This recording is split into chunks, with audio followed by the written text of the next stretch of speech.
Baik, kita mula pada pagi ini dengan umul kitab Al-Fatihah.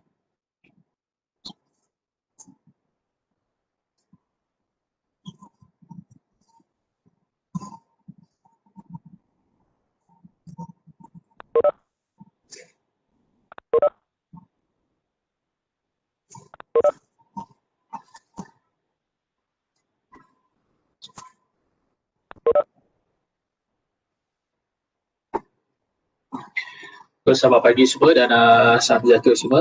So ini kita akan teruskan kelas kita pada pagi ini dengan kita bincang sambungan daripada semalam, iaitu isu-isu yang berkaitan dengan perkembangan kerjaya.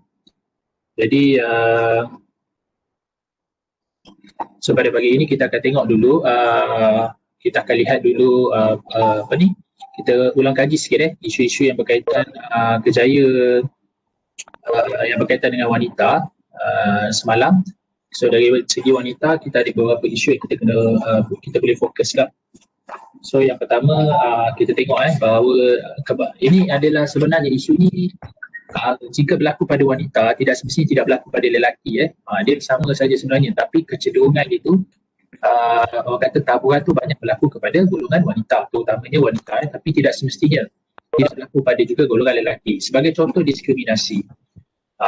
So dalam diskriminasi juga berlaku juga di kalangan lelaki, tapi bukan dari segi gender, tapi mungkin dari segi bangsa, agama, negeri, jadi warna kulit. Jadi ini juga berlaku dalam kalangan lelaki, tapi kebanyakan taburan itu, kekerapan itu berlaku daripada lebih berlaku kepada golongan wanita berbanding golongan lelaki lah. So antara isu-isu yang macam common lah biasa berlaku dalam organisasi ataupun di setting kerja pekerjaan. Biasa yang berlaku dalam isu di kerja pertama iaitu berkaitan dengan diskriminasi lah.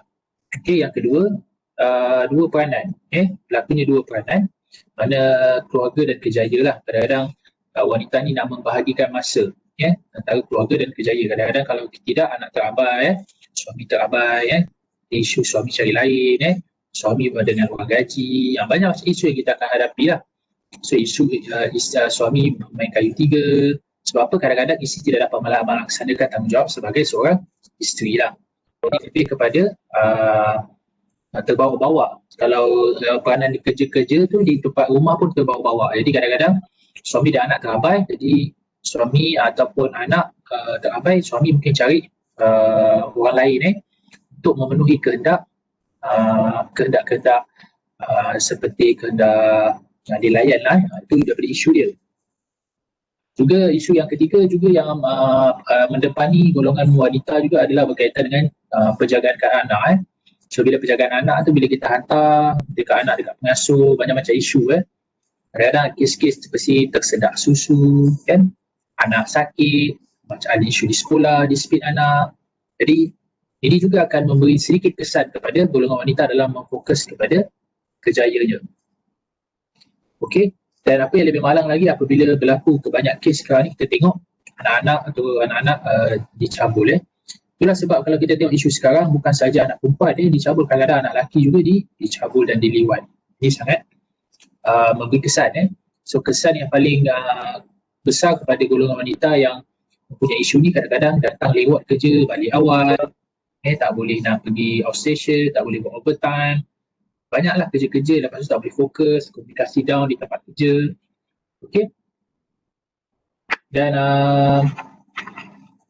ada juga isu yang environment kerja itu juga mempengaruhi wanita itu, seperti working environment dan juga isu ibu tunggal, bagaimana dia nak menyeimbangkan antara kerja rumah. Dulu mungkin ada suami yang boleh membantu sedikit, ataupun tapi kadang bila suami sudah meninggal ataupun bercerai, jadi bebanan akan tanggung, dan lebih orang kata getting worse apabila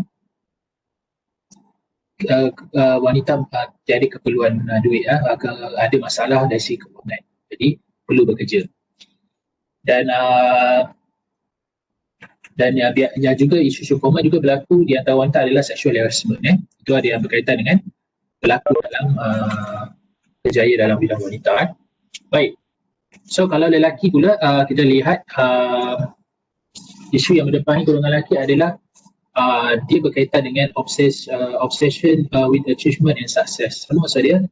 Terlalu kompetitif kan? Dia tak boleh. Dia macam kalau di setengah syarikat tu dia ada KPI dia. Dia ada jadi dia overly kompetitif. Dia teringinkan power, struggle untuk mencapai sesuatu hingga kadang-kadang kehidupan dia tidak boleh relax. Hidup dia sentiasa dibelenggu dengan kerja, jadi menyebabkan dia tak boleh relax. Anak komunikasi dengan pasangan menjadi tidak berharmoni dengan anak, hubungan anak jadi anak pun tidak begitu harmoni kerana fokus untuk mencapai kuasa di tempat kerja dan kadang-kadang wujud klik-klik politik yang tidak sihat di dalam organisasi kerana disebabkan persaingan tadi tu. Sebab apa boleh jadi macam ni? Sebab lelaki ni biasa dikaitkan dengan power, selalu dikaitkan dengan kekuatan. Jadi itu sebab dia nak menjadi dia nakkan power dia nak fokus betul-betul untuk mencapai kejayaan dia, untuk mencapai sasaran dia. Jadi kalau kerja dia tengok dia punya kenaikan pangkat. Ada yang bos. Jadi kadang-kadang dia nampak dia punya tu dia betul-betul struggle menyebabkan kompetitif persaingan yang tidak sihat kadang-kadang berlaku dalam organisasi. Yang berlaku cah ketik, ikam belakang Tapi benda ni juga berlaku juga pada golongan wanita juga berlaku juga golongan wanita. Tapi ini kalian untuk berlaku pada lelaki ataupun kes-kes yang dilakukan di organisasi berkaitan kompetitif ni highly kompetitif ni tinggi.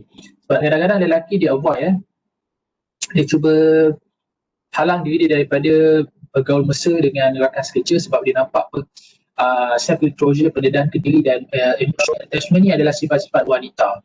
Dan kadang-kadang dia mengganggu, menyebabkan lelaki itu tidak boleh relax dan menyebabkan mengganggu kesihatan dan menyebabkan stres dan ketakutan.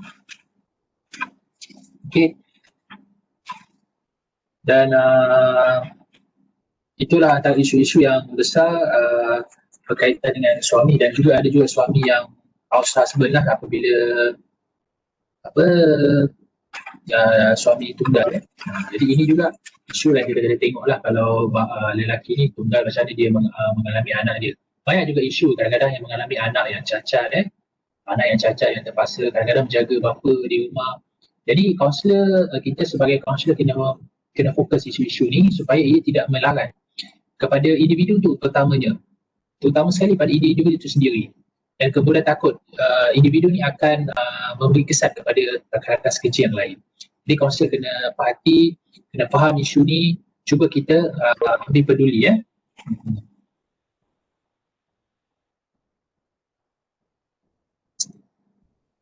Baik,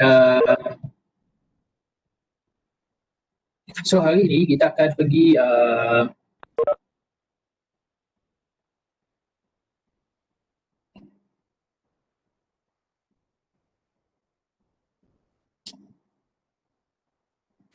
sekejap aja.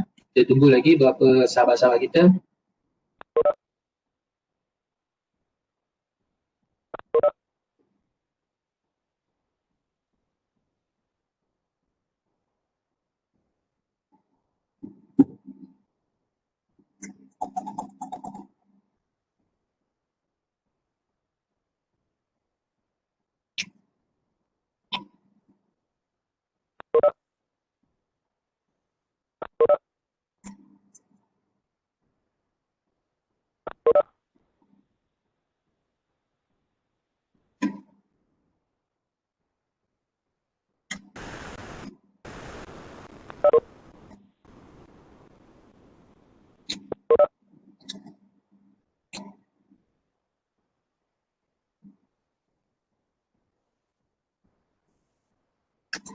Kita tengok ada kehadiran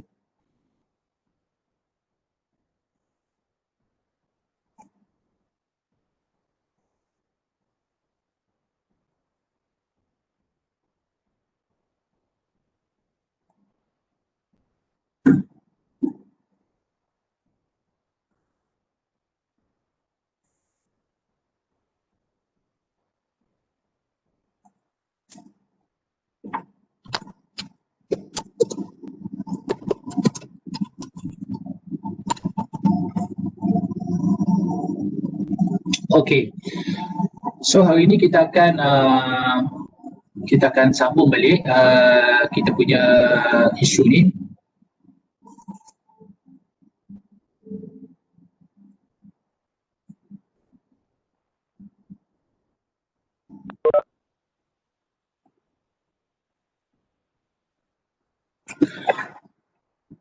Okey, hari ini kita akan tengok isu yang berkaitan dengan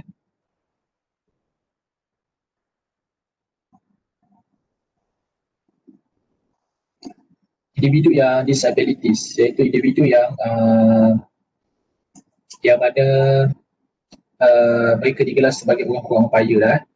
So kalau kita tengok di Malaysia ini, OKU ni dia ada satu akta yang khas untuk orang OKU, terutama di bidang kerja lah. Kalau kita tengok OKU ni ada dua lah. Satu yang memang daripada awal lagi daripada awal lagi dia dah OKU, maksudnya daripada lahir lagi dia dah OKU. Jadi daripada awal daripada OKU ni mungkin cara adaptasi dia mengambil masa, dia sudah boleh adaptasi dalam kehidupan seharian dia. Ini kes-kes yang kadang-kadang yang lebih kritikal apabila berlaku penghalangan. Apabila berlaku penghalangan, kakinya tiada, tangannya tiada. Jadi ini kadang-kadang ada wujudnya isu-isu adjustment, macam mana nak penyesuaian diri dalam dunia yang baru. Jadi kadang-kadang mereka tidak boleh menerima keadaan diri mereka begitu kan, sebab mereka rasa mereka sudah hilang. Contohnya bagi yang kemalangan, aksiden yang menyebabkan kadang-kadang kaki klien terputus. Jadi mereka selalu digelar sebagai seorang yang kurang upaya, ataupun dalam bahasa kita yang mudah kita kata dia sudah cacat, handicap. Jadi perkara ini kadang-kadang memberi kesan yang trauma atau kesan yang mendalam kepada individu tersebut. So jadi dia akan menyebabkan klien akan rasa dirinya motivasi dia sangat down, sebab kadang-kadang masyarakat sendiri melihat orang golongan upaya ni adalah golongan yang kelas kedua. Mereka tidak boleh menyumbang pada pembangunan negara, tetapi sebenarnya tidak. Jadi apabila mereka terlibat masuk dalam bidang kerja, dan isu paling utama sekali yang mereka perlu hadapi adalah bagaimana mereka nak menyesuaikan dengan dalam keadaan mereka yang cacat. Mungkin sebelum ni mereka tidak cacat ataupun tidak kurang upaya, tapi apabila mereka sudah masuk ke dunia dengan keadaan yang cacat, dia banyak adjustment yang berlaku lah. Banyak adjustment dan penyesuaian yang berlaku. Okay. Dan isu yang kedua berhadapan dengan mereka adalah dari segi attitudinous barrier, iaitu mereka akan dilabel sebagai seorang yang cacat, dan kebanyakan kalau kita lihat secara realitinya, kebanyakan majikan kurang untuk mengambil mereka yang cacat ini, kerana mereka rasa mengambil orang cacat ini seperti orang menambah beban. Kerana kita lihat mereka akan ambil cuti untuk menjalani rawatan. Lepas tu banyak insurans akan meningkat. Kita kena meningkatkan safety, ada setengah-setengah perlu ada penyesuaian dari segi bangunan, dan need constant supervision, dan perlukan penjagaan supervision penyediaan yang berterusan. Yang ini semuanya perlu mengambil orang kata kos yang banyak. Jadi apabila kos yang banyak, jadi majikan tidak mahu menanggung kerugian. Jadi itu sebab kebanyakan majikan kurang untuk mengambil golongan kurang upaya ini, kerana dia melihat ia tidak memberi banyak benefit kepada syarikat. Ini adalah cabaran isu yang akan dihadapkan dengan oleh golongan kurang upaya. Dan kita lihat juga bagaimana golongan kurang upaya ini berhadapan dengan isu-isu dipanggil sebagai social stereotype, di mana negatif social attitude terhadap golongan upaya ini. Mereka melihat golongan kurang upaya ini atau cacat ini adalah golongan kelas kedua. Mereka adalah golongan kelas kedua, dan ada banyak halangan-halangan sosial dan berlakunya banyak diskriminasi terhadap golongan kurang upaya ini. Okay. Dan Itu adalah antara isu-isu yang berdepan dengan isu golongan kewangan upaya. Ini adalah isu-isu yang berkaitan dengan golongan kewangan upaya yang kita fokus ya. Kita tengok dekat sini placement kita boleh gunakan assessment apakah isu development survey. Jadi following the career approach can be used for disability. Contoh kita boleh buat assessment kat mereka, option exploration and choice, vocational training, placement and follow up Okay, mental illness ni nanti kita akan pergi lebih mendalam Okay.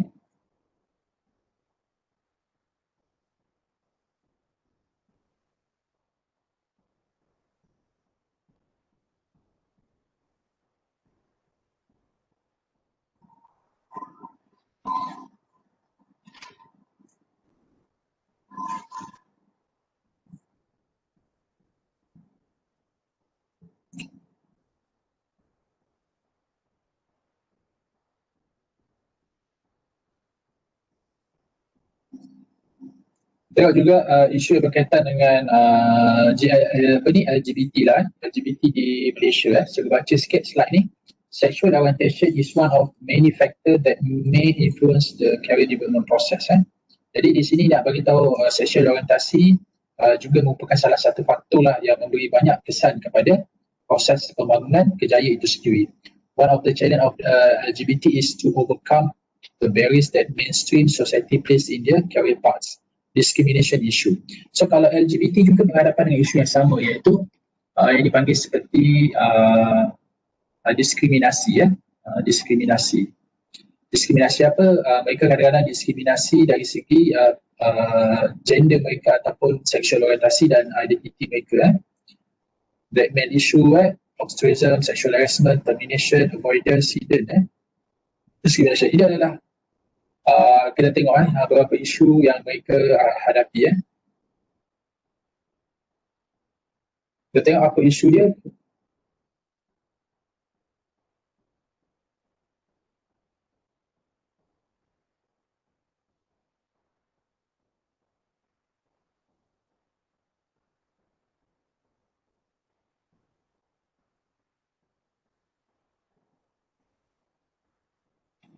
That main isu ni adalah isu menguras sumber. Mereka ada isu-isu yang berkaitan dengan menguras sumber.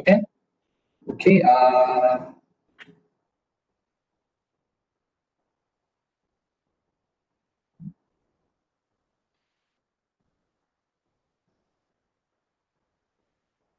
Kadang-kadang mereka disisihkan. Ada juga yang berlaku sexual harassment, termination of burden dan hidden discrimination berlaku kepada golongan LGBT ini. Okay. Jadi bagaimana kita nak berhadapan dengan golongan ini? Satu, coping with discrimination may also result in a lower self-esteem and insecurity. Okay, gay dan lesbian ini bagi mereka yang didiskriminasi, mereka akan rendah konsep diri mereka dan merasa tidak selamat. Jadi GLBT may also experience rejection by their family, isolation in the workplace, isolation from heterosexual community and so forth. Dan kadang-kadang mereka di-reject, maksudnya mereka disisihkan oleh family, tidak diterima oleh family dan community dan banyak lagi. Relation with other people at workplace, kadang-kadang mereka disisihkan lah. Benar satu ketika mereka disisihkan, mereka kalau contoh kalau pergi makan dekat kantin, kalau mereka makan dekat kantin, katakan kerja hotel, mereka duduk di kantin, jadi mereka duduk kat situ, tak ada siapa nak duduk di situ. Ataupun kalau duduk di situ, orang akan pergi tempat lain. Jadi itu salah satu contoh berlakunya, bagaimana berlakunya yang dikatakan sebagai diskriminasi itu. Okay, jadi itulah sedikit yang kita tengok. Itu adalah sedikit apa yang berlaku dalam isu-isu yang berkaitan. So hari ini kita ambil 5 isu berkaitan dengan LGBT. Hari ini kita bincang tentang LGBT dan juga disabilities. So cikgu nak dengar sikit pandangan daripada sahabat, daripada pelajar-pelajar semua, apakah yang boleh kita lakukan bila kita berhadapan dengan isu tersebut. Okay. So kita dengar dulu daripada Eda Yong. Eda Yong boleh ada di talian? Eda Yong ada di talian?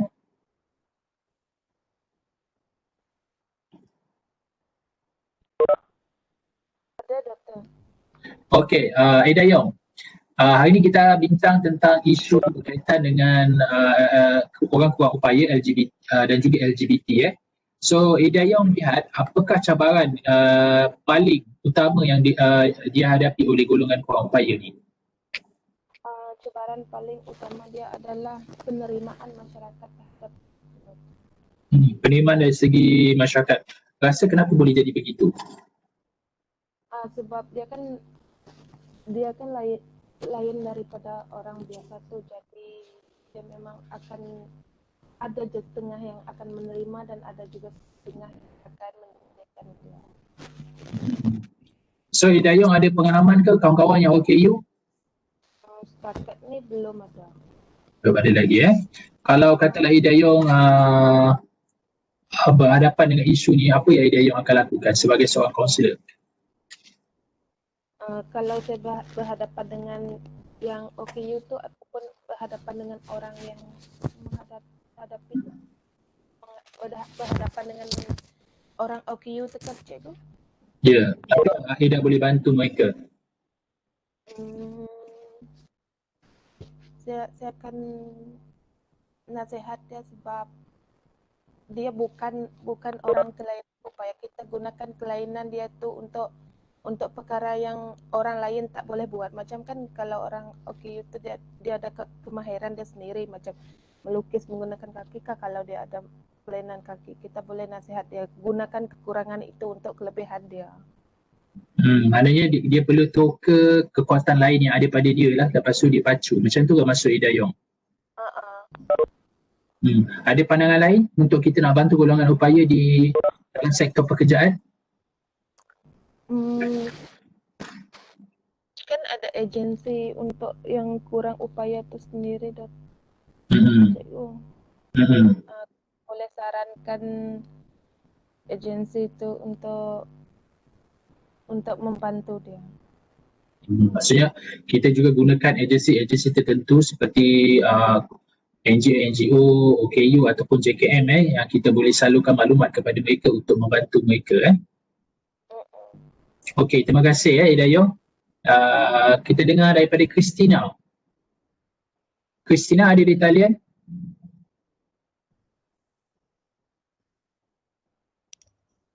Ada cikgu. Okey, Christina berada di mana sekarang? Rumah. Rumah di mana? Rumah sewa. Di kawasan mana tu, Christina? Terengganu. Terengganu Okey, Christina. Hari ini kita bincang tentang isu berkaitan dengan disabilities person, individual and LGBT.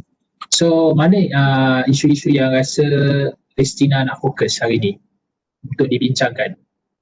Boleh ulang lagi tak cikgu? Hari ini kita bincang isu berkaitan dengan disabilities dan juga LGBT. So, mana Christina rasa nak fokus untuk dibincangkan? Disabilities. Disabilities okey. Apa yang nak difokuskan dalam orang kurang upaya? Bakat orang kurang upaya. Okey, so macam mana kita nak bantu mereka dalam dunia pekerjaan? Dalam dunia pekerjaan ni kita kena bagi perhatian pada mereka lah, seperti orang-orang yang normal, sebab mereka berhak untuk bekerja. Tapi pada hakikatnya mereka tidak normal. Macam mana kita nak layan dia macam orang normal?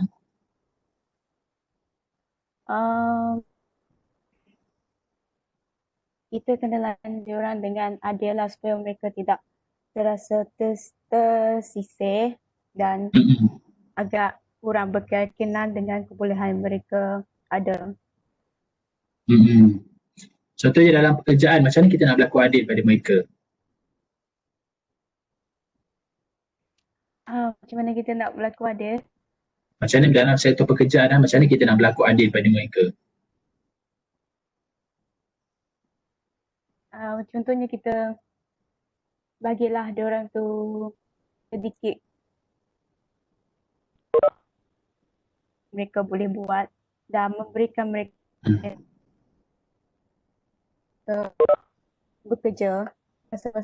bekerja dengan mereka.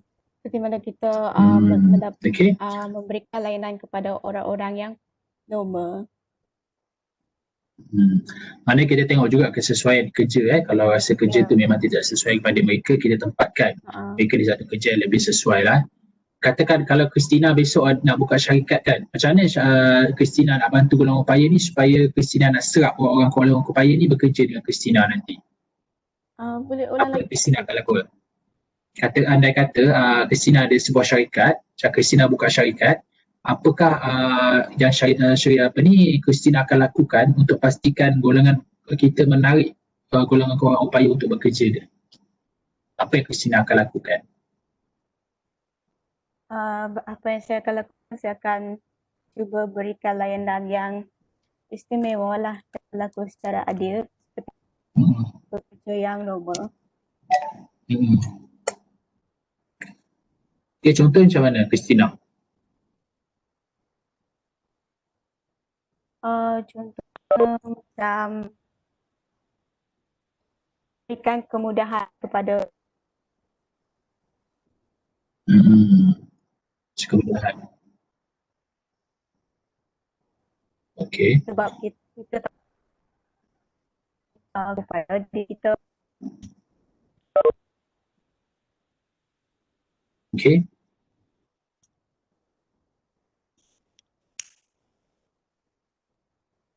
Okey, terima kasih Christina.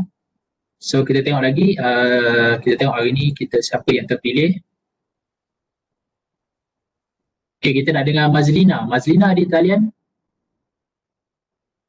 Ya cikgu. Mazlina. Okey. Mazlina berada di mana sekarang? Saya berada di rumah Perak. Okey Mazlina. Berkaitan dengan isu LGBT ni, Mazlina ada pengalaman bersama orang-orang upaya? Tidak langsung. Tidak Tapi ada langsung. Kelainan orang kurang upaya tu ada. Pernah bersama dengan klien orang upaya lah? Tak ada klien, suku saya sendiri. Okey. Boleh cikgu tahu dia kecacatan korang upaya dari segi apa? Dia dari lahir dah okey macam tu. Oh, dia kira macam cacat anggota ke, dia cacat otak ke, ataupun macam mana? Macam ni, dia cuma lambat. Dia tak bercakap pun tak macam mana, tak boleh jelas sangat. Dia autism ke macam mana? Dia autism ke lembang? Boleh lah macam, lebih kurang macam tu lah sebab dia pun sekarang ni tengah sekolah dekat autism tu. Jadi sepupu umur berapa Mazlina? Dalam, saya dalam tingkat 4 macam tu lah. Tapi saya, umur dia dah belasan lah cikgu. Tapi saya tak sure lah. Tak sure sangat. Oh, tapi memang Mazlina ada lah. Kalau lah kata Mazlina kan sebagai seorang kaunselor, bagaimana Mazlina nak bantu golongan orang upaya ni dalam sektor pekerjaan? Sebab mereka pun perlu makan kan, mereka pun perlu ada nak pakai. So macam mana Mazlina nak bantu mereka dalam sektor pekerjaan? First, kita lihat dari Ida cakap, Ida atau Christina cakap pasal bakat. Jadi kita tak boleh mengharap cuma kita tahu keupayaan dia setakat itu. So macam dia, kalau setakat dia mampu boleh buat craft tangan, kita boleh suruh dia buat itu. Setakat yang dia mampu. Kita ada expectation lebih daripada dia lah. Macam itulah bagi saya. Macam craft tangan ke, penjualan popok ke. Maksudnya kalau kata Mazlina tengok orang upaya ni, Mazlina akan fokus kepada apa kekuatan yang ada pada orang upaya itu berbanding kelemahan, dan daripada kekuatan itulah kita kembangkan supaya dia boleh jadi sebagai sumber ekonomi. Ya betul. Betul. Apa lagi yang idea yang Mazlina nampak kita boleh bantu memacu orang upaya ni dalam bidang pekerjaan? Bidang pekerjaan. Terus kita kena betulkan pandangan kita terhadap golongan tu lah. Kita kena betulkan pandangan masyarakat terhadap golongan tu. Sebenarnya kita menerima sebab mereka pun tidak diminta untuk dilahirkan sebegitu. Hmm. Kita tolong setakat mana yang mampu. Okey. Okey, terima kasih untuk perkongsian. Kita tengok lagi siapa.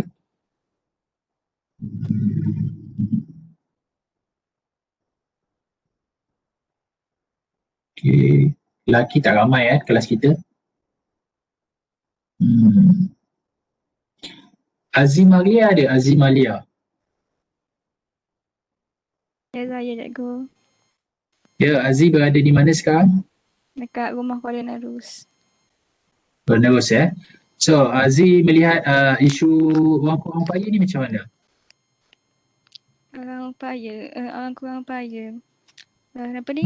Banyaklah macam ke isu dia orang ni kurang peluang pekerjaan kan. Lepas tu banyaklah macam ke orang dok terima. Apa ni? Masyarakat tu dok terima orang kurang upaya ni sebab dia rasa membebankan. So, bagaimana kita nak bantu komuniti OKU ni? Okay, first kali kita kena apa ni? Kita kena betulkan mindset kita lah yang diorang ni pun manusia biasa. Tak minta dilahirkan sebegitu. Jadi kita kena terima diorang macam mana kita terima orang lain. Sebab dari segi pekerjaan macam mana? Pekerjaan ni macam diorang cakap tadi kan, masing-masing ada kelebihan diri masing-masing. Jadi diorang gunalah kelebihan yang ada pada diri mereka tu untuk mereka create peluang pekerjaan tu. Sebab ramai je sekarang ni yang OKU tapi dia boleh buat macam-macam kerja. Contohnya macam mana? Contohnya macam melukis tadi tu kan. Sebab ramai je yang cacat anggota tapi dia boleh buat macam-macam. Okey. Kita pergi pula isu yang berkaitan dengan LGBT. Kita dah dengar daripada Fatin Amanina. Fatin ada di talian? Ya, saya cikgu. Okey, Fatin pernah tengok golongan LGBT ni? Pernah berhadapan dengan isu LGBT? Tidak, tapi kalau dengan kurang upaya saya pernah alami. Ya, alamiah. So, cerita sikit pengalaman awak bersama dengan orang kurang upaya. Okey, macam pengalaman saya sendiri, OKU ni dia bukan orang kurang upaya tapi dia kelainan upaya. Okey, sebagai seorang kaunselor seperti kita perlu mempunyai sikap atau sifat yang terbuka, okey. Sebab kalau kita sedia maklum, orang kelainan upaya ni sebenarnya kadang-kadang kalau kita dapat lihat dia seorang yang sangat perform daripada orang yang normal seperti kita. Okey, apa yang saya boleh kata? Okey, apa yang saya boleh katakan, contoh macam kawan saya, dia mempunyai kecacatan anggota di mana dia tak boleh berdiri. Maksudnya dia memang bergantung 100% dengan kerusi roda. Okey, dan sekarang dia bekerja di bawah sektor sebagai pegawai farmasi. Okey, sebab kalau kita lihat macam kita tak percaya dengan keupayaan yang dia ada, tapi dia mampu menjadi yang terbaik untuk, sebab kalau dia maklum dia adalah orang kata yang menyara keluarga dia. Okey, maksudnya sebenarnya kita kena melihat orang-orang upaya ni daripada segi kekuatan dia lah, jangan pada kelemahan dia. Kadang-kadang kelemahan yang dia ada tu membuatkan dia lebih berusaha, lebih gigih untuk bersaing dengan orang-orang yang normal ni. Ya, sebab kadang-kadang kalau kita lihat orang kelainan upaya ni sebenarnya lebih berjaya sebab kami kawan-kawan yang biasa yang mempunyai anggota yang lengkap, ada kaki boleh berjalan pun kami kadang rasa malu sebab kalau kami keluar mana-mana pun memang kami akan jalan ataupun bawa dia pergi kedai makan, kami angkat dia sama-sama dan orang stigma masyarakat lah pandang kami macam agak satu benda yang pelik, tapi kami memandang benda itu adalah satu orang kata kelebihan di mana tak semua orang ada pengalaman ataupun orang kata kawan yang begitu macam tu. Okey, bagus. Okey, kita dengar daripada ketua kelas kita, Firdaus Nazri. Firdaus ada di talian?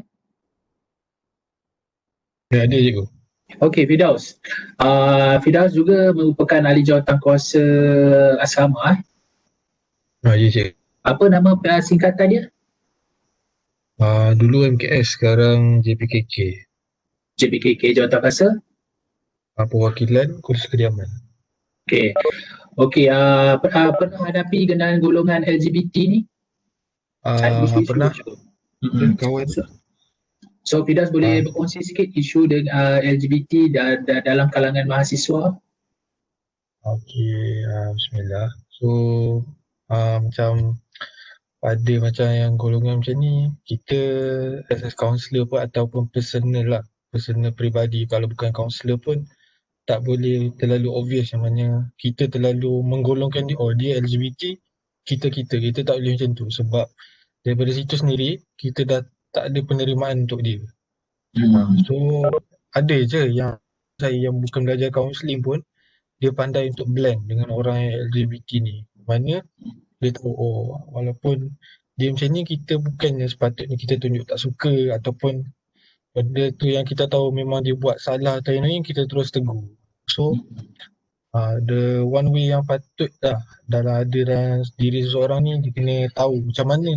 Paling pertama dia kena tahu macam mana nak blend in dulu, barulah dah blend in, barulah tahu macam mana nak uruskan, macam mana nak guide dia kan. Dari situlah orang-orang ni akan terima, oh dia ni selalu ke masjid, dia tak ada pun jas aku. Contohnya macam tu. Sama je kalau kita jumpa orang yang cakap dia nak kurus tapi cara dia tak macam nak kurus. So macam mana kita nak blend in benda tu? So kita kena jadi kawan kepada dia dulu. Maknanya kita kena memahami situasi dia dulu. Macam tu lah Masa Firdaus. Betul. Okey. Betul. Jadi dari sektor pekerjaan ni awak lihat kan kalau kita LGBT ni kita macam stigma lah kan. Kalau macam gay ni tak nampak sangat. Bisexual ni kita tak nampak sangat. Yang ni macam maknyah ni kan. Kan yang memang berpakaian wanita kita tahu dia lelaki kan. Kalau kamu lah ada pekerja macam tu, apa yang awak akan buat Firdaus? Kalau saya mungkin ada pekerja atau rakan sekerja macam tu lah.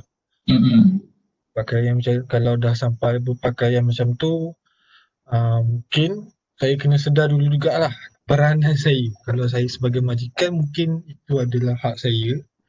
Mungkin boleh bercakap secara personal ataupun mungkin bercakap tentang benda tu, macam mana kita nak buat benda ni ataupun profesional dia di tempat kerja untuk jadikan sebagai memang orang kata memang profesional lah di tempat kerja. So dia kena tahu border, dia kena tahu apa yang benda tu akan menilaikan satu majikan ataupun syarikat tu. So mostly kena bercakap jugalah. So dari situ baru kita nampak, sebab kita nak dia profesional, so kita pun kena dulu. So, Macam Firdaus sendiri selesa tak kalau ada staff macam tu? Kalau saya selagi tak bersentuhan ke apa, saya selesa je. Tapi pernah je yang macam dah sampai bersentuhan macam nak peluk-peluk tu kan. Tapi itulah saya cakap, kita tak boleh nak obviously tunjuk yang kita dah menolak dia. Kita macam terus react, kita tak suka kan. Ada kawan saya pun memang dia totally, daripada kecil dia kadang memang macam tu. Jadi apa yang Firdaus boleh lakukan kalau berhadapan dengan klien yang macam ni? Saya rasa man to man lah untuk bercakap pasal benda ni. So cakap ke dia yang saya pun as majikan kena jaga professionalism saya, dia pun sama. Dan second, macam mana karakter dia tu akan mempengaruhi ke tempat kerja juga. So mungkin kalau ada sesuatu untuk teamwork, rakan sekerja lain tak nak bekerja dengan dia, mungkin boleh jadi macam tu. Ataupun pandangan klien luar, dia nak berurusan dengan syarikat saya, mungkin tak rasa selesa dengan dia. Tak rasa selesa dengan sebab image dia di luar tempat kerja pun kita mungkin tak tahu dia macam mana kan. Benda tu akan mempengaruhi lah. Okay, kita dengar pula daripada Nur Sajidah ada. Nur Sajidah. Ada cikgu. Nur Sajidah berasal dari mana-mana? Daripada Seremban, Negeri Sembilan. Seremban, Negeri Sembilan. So Sajidah, cikgu nak tanya tentang awak isu LGBT ni lah. Apa awak punya pandangan tentang isu LGBT ni?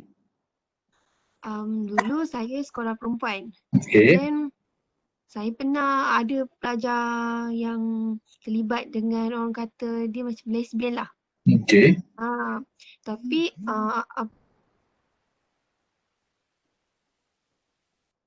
saya nampak Tapi dia macam mana tak apa jelas lah.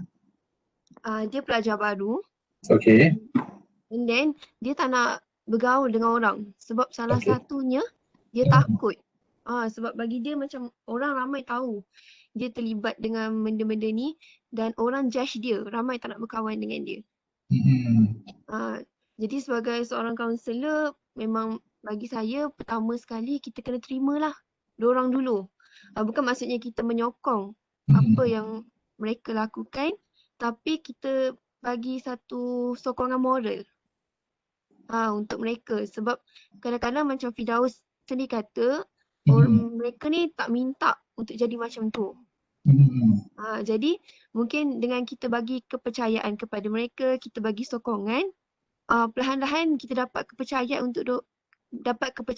untuk bantu mereka. Mana yang penting kita bina dulu hubungan dengan mereka, faham dulu mereka, bagi bina kepercayaan. Daripada bina kepercayaan baru kita guide dia ke jalan yang betul. Macam tu ke Masuk Syajidah? Macam tu. Okey. Ada lagi tambahan? Tak ada cikgu. Okey. So, terima kasih kepada yang memberi respon. So pelajar, ini ada beberapa counseling session, beberapa tips lah atau panduan apabila kita berhadapan dengan isu-isu yang ni fokus pada disabilities. Yang pertama, kaunselor perlu membantu klien dan beri pemahaman kepada klien dulu bahawa prejudis ini dan diskriminasi ini kepada golongan ini memang dia akan menjejaskan self-image dia. Tapi yang penting, kita kena bagi tahu bahawa persepsi masyarakat kita tak boleh nak ubah. Saya tak boleh nak ubah, tapi apa yang perlu adalah bagaimana kita nak memperkuatkan jati diri kita untuk menepis persepsi-persepsi prejudis tu dengan membuktikan keupayaan diri kita. Yang pertama yang kaunselor kena sedar bahawa kena maklum kepada individu yang mula-mula kita bermula dengan individu dulu. Dan kemudian kita akan bagi tahu kepada pekerja-pekerja yang lain bahawa golongan-golongan orang upaya ni apabila kita mendiskriminasi dia akan menjejaskan keyakinan self-image terhadap golongan orang upaya itu sendiri. Dan kita kena melihat bahawa orang upaya ni dalam sektor pekerjaan kita lihat dia sebagai satu benda yang diversity, satu benda yang pelbagai. Manusia ni kan ada pelbagai. Kita tidak boleh melihat OKU ni sebagai suatu kekurangan atau kecacatan, tapi kita lihat itu sebagai kepelbagaian. Seperti mana kita datang daripada macam kita ada Cina, kita ada India, kita ada yang makan manis, ada yang tak makan manis. Jadi manusia itu beragam bentuknya. Jadi kita melihatlah juga golongan kulit paya ni ada satu jenis diversity, kepelbagaian. Bukan suatu yang kita lihat sebagai kekurangan. Jadi dia satu kepelbagaian. Kepelbagaian macam mana? Sebab kita tahu kadang-kadang ada orang Melayu dia tak boleh makan babi. Orang Cina, ada orang India tak boleh makan lembu. Jadi kita kena concern dengan benda-benda macam ni. Dan salah satu kepelbagaian ni adalah ada orang yang kadang-kadang kelainan upaya. Dan ada yang tak boleh dengar, ada yang buta, ada yang bisu. Jadi kita kena raikan mereka ni dalam dunia pekerjaan. Yang penting adalah kita melihat ia sebagai suatu diversity. It's not deficiency. Deficiency ni maksud kekurangan. Mari kita lihat itu sebagai satu kepelbagaian. Jadi kita juga menilai berdasarkan orang upaya ni jangan kita lihat kepada kekurangan dia semata-mata, tapi kita lihat kepada merit dia. Seperti kawan kita kata, Fatin tadi dia kata dia ada kawan yang OKU tetapi dia lebih boleh buat kerja lebih baik daripada orang normal. Jadi kita jangan melihat seseorang itu berdasarkan kekurangan dia, tapi kita berdasarkan merit dia. Kalau rasa dia mampu untuk melakukan kerja itu lebih baik, mengapa kita tidak beri merit kepada dia? Jadi dalam satu kerja untuk menjadikan dia lebih adil, kita berdasarkan kepada merit lah. Maksudnya kita lihat kepada kekuatan dia, apa yang dia sumbangan dia, berbanding kita lihat pada kelemahan dia semata-mata dan beri dia peluang untuk dia mengembangkan potensi dia.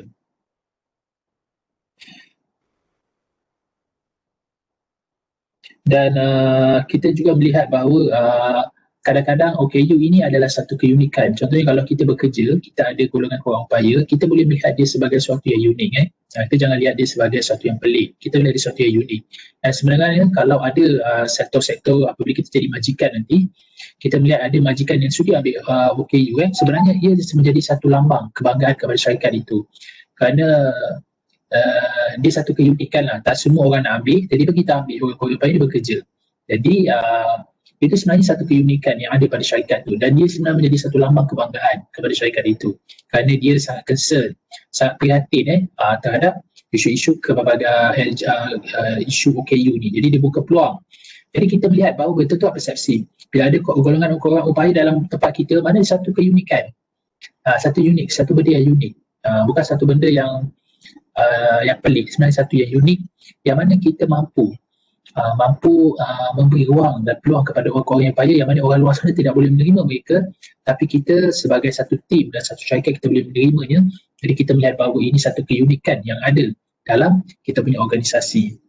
Dan yang penting, kita memberi ruang kepada OKU ini untuk perkembangkan apakah kekuatan yang dia ada. Fokus pada kekuatan untuk dia boleh menjana pendapatan itu. Dan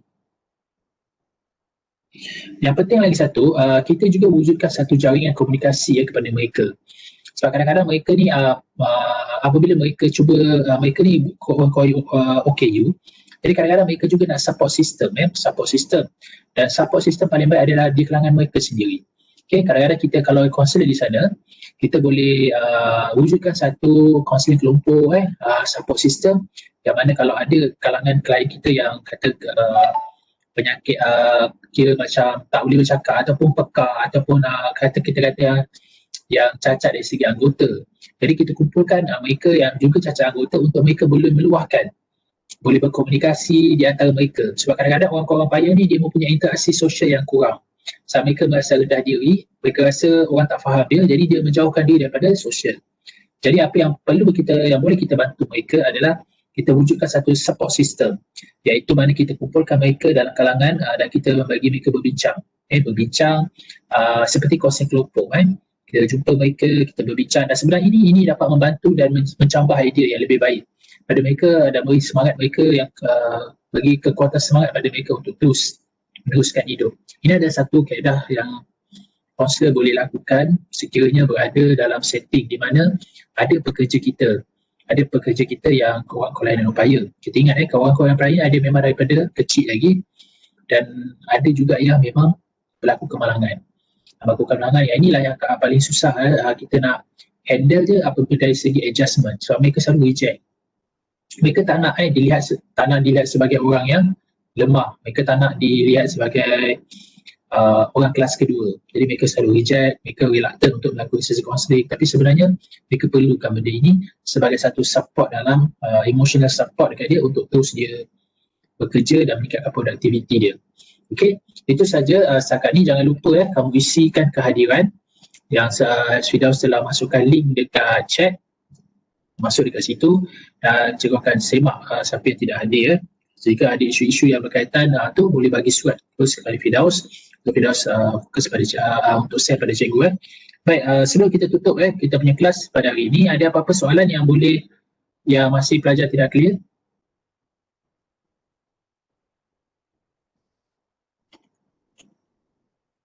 Okey, soalan daripada Firdaus.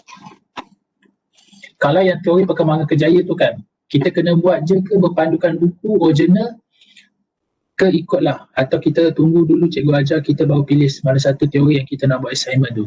Baik, teori kejayaan ni kalau pun kita kalau kita tak ajar, kita boleh tengok berpandukan buku yang cikgu bagi tu. Ada yang setengah beli buku tu, jadi kat situ ada banyak teori kejayaan. Jadi awak boleh berdasarkan tu. Kalau nak tunggu cikgu kelas mungkin lama sikit. So cikgu Dr. Jasmine telah masukkan maklumat dalam awak punya e-learn, awak tengok. Maksudnya kamu kena hantar assignment kita tengok.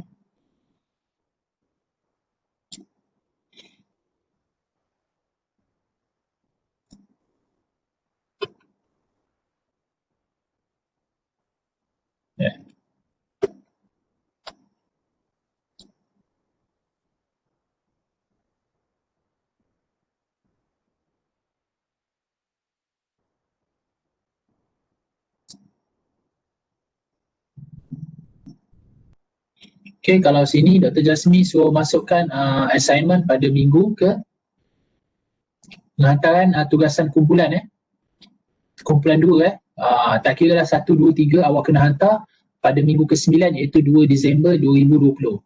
Okay. Okay, kamu kena hantar pada 2 Disember 2020, kamu masuklah assignment 1, 2 dan juga video di dalam yang inilah Okay, penghantaran iaitu untuk Cikgu Adi masuk di sini, okay? Okay, itu setakat ni jelas Ada lagi soalan? So kalau jurnal, teori awak boleh berpadukan buku yang awak beli tu tidak perlu tunggu sampai selesai. Cikgu awak baca, lepas tu awak buat, mungkin awak akan dapat banyak maklumat. Okay, maknanya tak perlu tunggu Okay. Ada lagi pelajar? Silakan kalau ada soalan.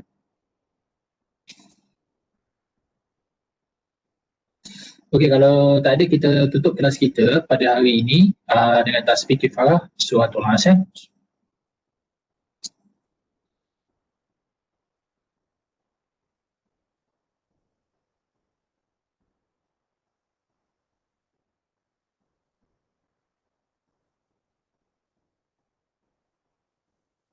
Okey, terima kasih.